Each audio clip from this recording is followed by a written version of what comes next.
Hello guys, welcome to Alpha once again and I am your favorite mentor Aniruddha দাদা।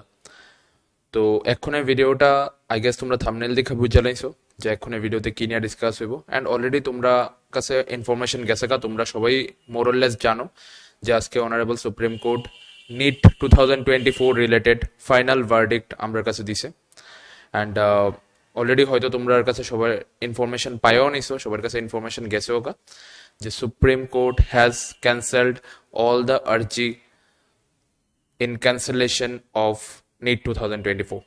That means NEET 2024 cancel করার লিগা যতগুলি আর্জি আছিল supreme court এগুলিরে cancel করে দিছে অ্যান্ড সুপ্রিম কোর্ট আমরা জানাইছে যে নিট ক্যান্সেল করার লিগা ওই রকম সলিড কোনো প্রুফ বা সলিড কিছু এনটিআর এগেনস্টে পাওয়া গেছে না। তো নিট 2024 ক্যান্সেল হইতো না। দ্যাট মিনস রিনিট 2024 এর chance is zero and Supreme Court has cancelled all the chances of renit 2024. তো এখন যারা রিনিট 2024 এর লেখা বইয়া আসলা রিনিট 2024 এক্সপেক্ট করতে আসলা তোমার কাছে এখন দুইটা অপশন আছে, either you guys can take participate in counselling or তোমার যদি মার্কস ওই রকম না আয়া থাকে যে তোমার কোনোভাবেই সিট আসার কোনো চান্স নাই, তো you can go for the repeat, you can go for the NEET 2025 or আরেকটা অপশন আছে you can go to any other profession.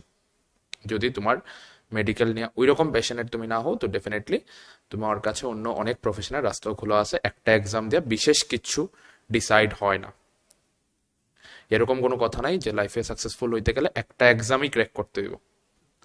And যারা ডেফিনেটলি নিট নিয়ে প্যাশনেট, মেডিকেল নিয়ে খুব বেশি প্যাশনেট, যদি মার্কস এইবার ওই রকম না আয়া থাকে যেই মার্কসটাতে সিলেকশন হইব, যেই মার্কসটাতে একটা গভর্নমেন্ট মেডিকেল কলেজ যাইব, তো you have only one way, that is NEET 2025। তো এখন থেকে প্রিপারেশন স্টার্ট করো, খুব ভালোভাবে কন্টিনিউ করো। অ্যান্ড যারা এবার খুব পরিশ্রম করে খুব অনেস্টির সঙ্গে 650, 630, 600 প্লাস পাইছিল, congrats to you guys. ReNEET তো হইতেছে না, তো তোমার গভর্নমেন্ট মেডিকেল কলেজ তো এনশিওর হয়েই গেছে and definitely it's a great day, great decision for you guys and we all are very happy for you. And যারা খুব পরিশ্রম করছিল বাট করাপশন বা যেটাই তুমি কো ওইটার লেগা যারা সিলেকশন হইতেছে না খুব ভালো মার্কস পাওয়ার পরেও, লোক কিছু জিনিস আমারও হাতে নাই, তোমারও হাতে নাই, কারোর হাতে নাই, যেটা হয়েছে এটা মানতে হইব, এটার থেকে মুভ অন করতে হইব। অ্যান্ড ডেফিনেটলি একটা কিছুতে একটা ডিসিশনে লাইফ আটকেও জায়গা না, লাইফ থাইমাও থাকে না। তো নিট 2025 এর লিগা এখন থেকে প্রিপারেশন স্টার্ট করো। রিমেম্বার, যখন কসমস তোমার সেকেন্ড কিছুর লিগা ট্রাই করতে কইতাছে, তো cosmos is giving to give you, cosmos is planning to give you something very big, যেটা তুমি ইমাজিনও করতে পারতেছো না, যেটা তুমি হয়তো তোমার ড্রিমে এত কিছু ভাবছো না। কসমস ওই জিনিসটা দেওয়ার লিগা তোমার প্রিপেয়ার করতেছে, কসমস ওই জিনিসটা দেওয়ার লিগা তোমার প্ল্যান করতেছে। তো এলাকা মন খারাপ করা ছাড়ো, ডিপ্রেশনে যাওয়া ছাড়ো। এখন তোমার কাছে দুইটা অপশন আছে, আইদার তুমি ডিপ্রেশনে গিয়ে সময় নষ্ট করো অর তুমি এমনভাবে কাম ব্যাক করো যে নিট 2025-এ এমন কিছু অ্যাচিভ করে দেখাও যেটা হয়তো তুমি এখনো ড্রিমে ভাবছো না, এত বড় কিছু অ্যাচিভ করো। অ্যান্ড তখন তুমি কইবা যে ইট ওয়াজ গ্রেট যে আমি নিট 2024 ক্লিয়ার না করে নিট 2025 ক্লিয়ার করছি, হয়তো নিট 2024 ক্লিয়ার করলে আমি এত বড় কিছু পাইতাম নইলে যেটা আমি এই বছর পাইতেছি। তো এটাই আসলো আপডেট। অ্যান্ড অনেকে আমার কাউন্সিলিং রিলেটেড কোয়েরি জিজ্ঞেস করতে আসলো যে কাউন্সিলিং কবে থেকে হইব কবে না। তো supreme court, honourable supreme court কইছে যে আবার নতুন করে র্যাঙ্ক লিস্ট পাবলিশ করার লিগা, তো ডেফিনেটলি আবার নতুন করে এনটিএ র্যাঙ্ক লিস্ট পাবলিশ করবো। বিকজ ফিজিক্সের একটা কোশ্চেনে কন্ট্রোভার্সি আসলো, ফিজিক্সে প্রথমে কি করা হয়েছিল, একটা কোশ্চেনে দুইটা অপশনের কারেক্ট ধরা হয়েছিল, দুইটা অপশনের মধ্যে মার্কস দেওয়া হয়েছিল। Now supreme court has decided to give marks only in one option, that is option 4, যেটা আসলো ওই কোশ্চেনে, ওইটারই মার্কস দিতে কইছে, ওইটারই কারেক্ট আনসার কনসিডার করতে কইছে।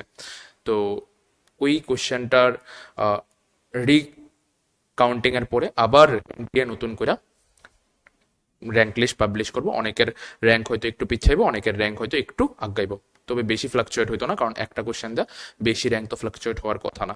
তো আবার সবটা র্যাঙ্ক লিস্ট নতুন করে আপডেট হইব অ্যান্ড স্টেট ওয়াইজ আলাদা মেরিট লিস্ট বাড়িব অ্যান্ড তারপরেই কাউন্সিলিং স্টার্ট হইব। তো ধরো এক সপ্তাহ বা 1.5 সপ্তাহের মতো টাইম তো লাগবো। তো এখনে তুমি যারা মার্কস খুব ভালো হয়েছে, 600 প্লাস হয়েছে, 620 প্লাস হয়েছে, তারা এখন থেকে সব ডকুমেন্ট রেডি করো অ্যান্ড কাউন্সিলিং এর প্রিপারেশন স্টার্ট করো, ঠিক?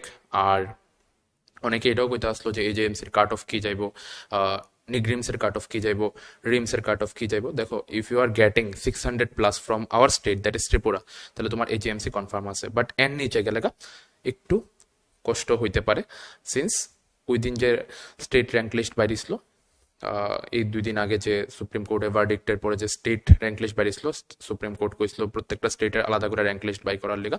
তো ওইখানে দেখা গেছে যে যারা শুধু ত্রিপুরাতে এক্সাম সেন্টার পড়ছিল তার মধ্যে টোটাল 81 জন 600 প্লাস পাইছে।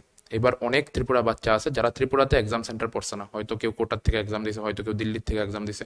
তো ওইগুলি প্লাস করলে হয়তো নাম্বারটা 100-এর কাছাকাছি যাইবো গা। তো 600-এর নিচে গেলে এজেএমসি পাওয়াটা একটু ডিফিকাল্ট হইতে পারে, বাট স্টিল 590 তুমি ধরে রাখতে পারো। 590-এর উপরে থাকলে, if you are a general aspirant, 590 plus যদি তোমার মার্কস থাকে, তো ডেফিনেটলি তুমি এজেএমসি তো তোমার কনফার্মই আছে। অ্যান্ড 660 প্লাস থাকলে তোমার নিগ্রিমসও কনফার্ম আছে। অ্যান্ড 680 প্লাস থাকলে তোমার অল ইন্ডিয়া কোটাতেও কোনো একটা ভালো কলেজ ডেফিনেটলি আইব। অ্যান্ড 640 প্লাস থাকলে তোমার রিমসও কনফার্ম আছে। So that's all for today, and that's all about cutoff and counseling related query. So see you guys on the next video. Tata, take care, goodbye, see you soon, love you all, and keep hustling, never give up. And now it's time to create history again. Okay, thank you.